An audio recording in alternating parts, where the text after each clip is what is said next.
বন্ধুরা, কেমন আছো তোমরা সবাই? আশা করছি তোমরা সবাই খুব ভালো আছো।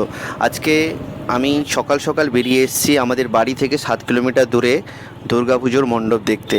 এবছর ওখানে মণ্ডপ আমি কাজের টাইমে এসেছিলাম যখন বাড়িতে, তো ক্যামেরা শ্যুট করার মতন সময় হয়নি ছবি তোলার জন্য। তাই আজকে তোমাদের দেখানোর জন্য আমি বাড়ি থেকে বেরিয়ে পড়েছি। ওই মন্দিরটায় দেখাবো। এবছর অনেক বড় মণ্ডপ হচ্ছে ওখানে, দুর্গাপুজোর মণ্ডপটা। তো ওখানে লন্ডনের সেতু আর আমেরিকার হোয়াইট হাউস, মানে আমেরিকার সাদা বাড়ি, দুটো এবছর হচ্ছে। ওনাদের 50 বছর কমপ্লিট হয়েছে। তো পুজোটা আগে ভেতরে হতো, এখন একদম রাস্তার পাশেই হচ্ছে। এই হচ্ছে পুজো, জায়গাটা হচ্ছে বালিঘাইতে। তো আমি ঢুকে পড়লাম ওখানে, তো তোমাদের দেখাচ্ছি। খুব সুন্দর মণ্ডপটা এবছর, মানে খুব ভালোই বানিয়েছে এখানে। তো তোমাদের ভেতরে গিয়ে দেখাবো। এই দেখতে পাচ্ছেন ভেতরে মণ্ডপে মায়ের মূর্তিও কমপ্লিট হয়ে গেছে, আর কিছু কাজ বাকি আছে। মূর্তিটা খুব দারুণ করেছে, দেখতে পাচ্ছেন মূর্তিটা কতদিন ধরে প্যান্ডেলটা খুব হচ্ছে? সুন্দর বানিয়েছে। তো বাইরেও 4 ফাঁকা মাস ধরে মাঠ। প্যান্ডেলটা হচ্ছে। আচ্ছা, পুজোটা তাহলে 50 বছর হয়ে গেল। ওই জন্য ওখানেও একটা বাজারে হচ্ছে আর এখানেও হচ্ছে।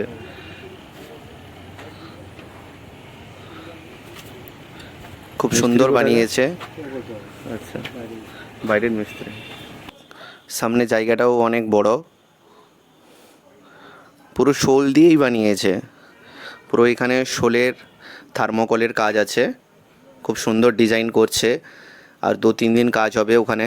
বাইরে থেকে মিস্ত্রি এসছে, তো মিস্ত্রিকে আমি দেখতে পেলাম না, তাই ওনার সঙ্গে পরিচয় করাতে পারলাম না।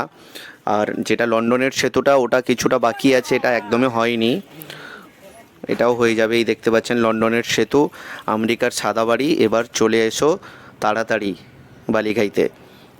এই হচ্ছে মন্দির, খুব সুন্দর মন্দিরটা বানিয়েছে। রাত্রে আরও খুব দারুণ লাগবে, রাত্রে যখন লাইট জ্বলবে খুব দারুণ লাগবে। তো তোমাদের কেমন লাগলো একটু বলবে, জানাবে। তো বেরিয়ে পড়লাম, চলে যাচ্ছি এখন। কাঁথি থেকে 17 কিলোমিটার মতন হবে। তো কাঁথি থেকে সোজা এলেই বালিঘাইতে আপনি যখন নামবেন, বালিঘাই থেকে একটু এলে ওখানে স্কুল আছে, ফকির দাস উচ্চ মাধ্যমিক বিদ্যালয়। তো ওই বিদ্যালয় পেরালেই দেখতে পাবেন বাম সাইডে। আর এগরা থেকে প্রায় 7 কিলোমিটার মতন হবে, ডান সাইডে পড়বে। তো ওদিক হয়ে আমি চলে যাচ্ছি এখন। আমি যাচ্ছি নিয়ারি হয়ে, নিয়ারি ছত্রি হয়ে, ওই দিয়ে আমি দোবাঁধি হয়ে বাড়ি পৌঁছে যাব। তো সকাল সকাল গেছিলাম, রাস্তায়ও তেমন ভিড় ছিল না। সকালে খুব তাড়াতাড়ি বেরিয়েছিলাম, ভাবছিলাম বিকালে যাব কালকে। তো বিকালে বৃষ্টি হওয়ার জন্য যেতে পারিনি। তো গেছিলাম সকালে, এই যে দোবাঁধি হয়ে বেরিয়ে আসছি আমি। তো ভিডিওটা কেমন লাগলো একটু জানাবে। তো নেক্সট ভিডিও আমি এইরকম দেখাতে থাকবো, ভালো লাগলে পাশে থাকো।